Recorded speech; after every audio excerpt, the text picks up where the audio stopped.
அவளுக்கு ஏன் 500 ரூபாய் செலவு பண்ண? அவன் எங்க எனக்கு செலவு பண்ணா? கவர்மெண்ட் ஆஸ்பத்திரியில தானே ஊசி போட்டான். யோ, கவர்மெண்ட் ஆஸ்பத்திரிக்கு எதுக்கு 500 ரூபாய் செலவு? இல்லம்மா, வண்டி ஒன்று பிடிக்கணும், போற வர செலவு, சாப்பாடு செலவுலாம் இருக்குல்ல. ஆமா ஆமா, 3 கிலோமீட்டர் போயிட்டு வர்றதுக்கு வண்டி செலவு, சாப்பாடு செலவு வேற. எனக்கு ஊசி போடுற சாக்கில ஊரெல்லாம் சுத்திட்டு வந்துட்டாண்டி. என்னால முடியலப்பா. அடுத்து படி. அபதாரம் ஒரு 1000 ரூபாமா. அபதாரமா? இருக்கியா? பக்கத்து கோழியில சோளம் போட்டிருக்குமா, அதை போய் நம்ம கோழி மேய்ஞ்சிடுச்சு. அந்த கொள்ளைக்காரன் பார்த்துட்டான், அதுக்கு 1000 ரூபாய் அபதாரம் போட்டான்.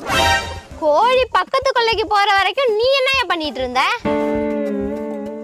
ஏன் ஒன்ட்ட தான் கேட்டுட்டு இருக்கேன். அவன் எப்படி பதில் சொல்லுவான்? அந்த சோள கொள்ளையே அவனது தானே. அது எப்படியா? உன் சோள கொல்லையில கோழியை மேய விட்டு நீயே அபராதம் போட்டிருக்க. இன்னும் பல திட்டங்கள் வச்சிருக்கான் அவனோடமா. அதை விடுங்க ஓனரம்மா, நான் அடுத்த கணக்கை படிக்கிறேன்.